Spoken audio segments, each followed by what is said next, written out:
Well, Vice President Kamala Harris is expected to roll out her economic portfolio in the battleground state of North Carolina today, less than 24 hours after her 2024 opponent attacked her economic record. Her economic policies have totally failed and caused really a catastrophe for our country, and beyond that, a catastrophe in the world. So let's bring in our political panel, Joel Payne and Leslie Sanchez. Joel is a CBS News political contributor and Democratic strategist. He is also the chief communications officer for Move On. Leslie is CBS News political analyst and a Republican strategist. Great to see you guys on this Friday. So, Leslie, we're going to start with you. How important is today's event to Harris's overall campaign in terms of clarifying her economic platform for non-MAGA Republicans, I guess? We know that, Donald Trump and the Trump campaign have been criticizing her for not talking enough policy. Well, over the last few days, she's been doing exactly that. You know, it's a great question, Anne-Marie, because if you think about it, where is the battle right now? And it's a lot of people say it's those disaffected voters, maybe independent voters, maybe Democratic voters who weren't as engaged. And many voters, if you talk to them, will say they had a choice between bad, and now they have a choice between bad and other. These are, I would say, folks who were not necessarily excited about this election cycle. People are energized about this new candidacy, but the question remains, what does it represent? Is it like a big balloon full of a lot of air, or is it something that's tangible, credible, that can move the country forward economically? And with the economy being the number one issue, breaking down exactly what those policies are going to be is critical for her campaign. In the absence of that, Republicans are going to point to all of the Biden-Harris economic failed policies. And right now, with just the leaks and the things that they're hearing about price controls, it's going to be more fodder for Republicans to build that narrative around what Kamala Harris presidency would look like. So let's talk a little bit about that, Joel. As you know, both of you guys know, the economy is actually looking pretty good. Inflation is doing what we all hoped it would do, slowly coming down, so we won't have a crash landing. Hopefully, it'll be soft landing. But still, Americans don't feel good about the economy when we look at these polls, Joel. And something about the way President Biden was trying to deliver that message was not landing when he was the candidate. What is it that Harris needs to do to help Americans feel like, hey, it's not that bad and it could get better? Yeah, to Donald Trump's chagrin, the economy is doing well. I know that's a big disappointment for him, and I hope that's something he can get over soon. But yeah, the economy is doing well. Is it doing perfectly? Is everybody experiencing it the same way? No, that's how the economy always is. But by and large, the economy has improved a lot, and I think the policies of the Biden-Harris administration have a lot to do with that, including the Inflation Reduction Act, which is something that actually did what the title claims it was supposed to do, which is reduce inflation. So I think there's a good story to tell. I've always thought there was a good story to tell. I think you're right that for whatever reason, President Biden wasn't able to do that storytelling. And I think what Harris is hoping to do by rolling out her policy in these dribs and drabs and starting to piece together what her agenda would be, I think she just wants to tell a different story, a story that's not about looking backwards, but that's about looking forward. That's about acknowledging the pain that people are still feeling, but also acknowledging the successes that she, as a part of the Biden-Harris administration, helped bring about. And so I actually think that they're approaching this smartly. They're going slow and steady. I'm interested to see how that speech today will be received.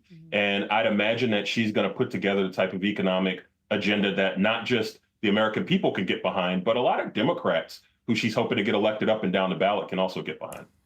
Joel, here's something that we really haven't spoken about. You know, before President Biden stepped aside, and there was all this conversation about who could possibly replace him, when Kamala Harris's name came up, there wasn't the level of enthusiasm that we're seeing now.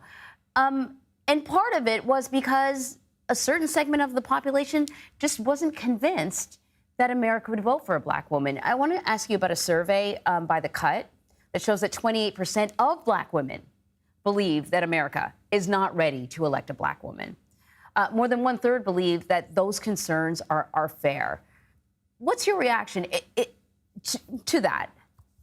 Yeah, we've kind of punditized the electorate a bit and gotten the electorate to act like pundits. That's one. Two, there are very real concerns, I think, in a number of places from historically underrepresented populations, particularly Black women. One, they are concerned about the ringer that she's going to be put through. She's already being attacked on her heritage and on her background by Donald Trump. She's being attacked in sexist, chauvinist ways by Donald Trump. So that's a lot of the concern that we see. But, Anne Marie, I actually think this phenomenon is very similar to what we saw with Barack Obama in 2008. If you'll remember, the voters who were often reticent to come to Barack Obama's side, not because they didn't want him to be president, but because they kind of needed to see it to believe it, were Black voters. If you remember early in that primary process, it was Black voters who were kind of slow to warm to Obama and eventually were the most stalwart of supporters. And I think you could see a similar dynamic here where Black voters, Black women voters were the most cynical and the most reticent to the idea of a Harris presidency. And as it feels like more of a reality, as people continue to warm to her, I think you might see those attitudes shift pretty drastically. And even though I know this happened a couple of weeks ago, sort of to this topic, Leslie, when Donald Trump was at NABJ and he talked about, I don't know if Kamala's Indian, I don't know what she wants to be, there were sort of observers who said, listen, he wasn't trying to woo Black voters. He was trying to speak to his base. He was trying to solidify his base, which means he's sort of leaning into these ideas that America isn't ready for a Black female president. He's been receiving criticism from his own party about this sort of thing, about the name calling, all that stuff. Sorry, go ahead. Yeah, no. I hear your point, and I've listened to the entire speech and looked at that, and I don't think that's a fair point. I don't think it's a fair point because the criticism for Kamala Harris is that she is pandering to whatever group that she's in front of, that she'll speak with an accent to one group, that she'll emphasize a part of her identity, which she has the right to claim. That's going to be my pushback on that. People call themselves whatever they want, and how they identify themselves changes based on the situation that they're in. But the fact that she may lean into another part of her heritage and then try to, what some argue, exploit that, for political purposes, that's part of politics. I think she has a right to do that. But what I think Trump was doing is talking about, is there pandering? Let's get to the substance. So the criticism, yes, is on Trump for making that the issue, because the real issue is what Joel and I have been talking about, is the economic front, is what is she going to put forward? And I think that's really where the dam's going to break in terms of a lot of voters deciding. And I just wanted to make this point because Joel made me think about it. It was Republicans, it was Nixon who tried price controls in 1971 to get through with a big victory in 1972. And then the American taxpayer paid the price in 1973 after he beat McGovern. So we have a history of this. And I think that's where the more we unfold, not on just identity, but what the policy is going forward, is when we're really going to be able to make a distinction between the two. All right. Leslie and Joel. Very quickly. Oh, okay. Let you go. No, Go ahead, Joel. Quickly, though. Here's what I will say, and I don't think Leslie's saying this, but Donald Trump went in front of NABJ, and he tried to say that a Black woman who went to Howard University and who's an AKA had just turned Black. That doesn't pass the smell test.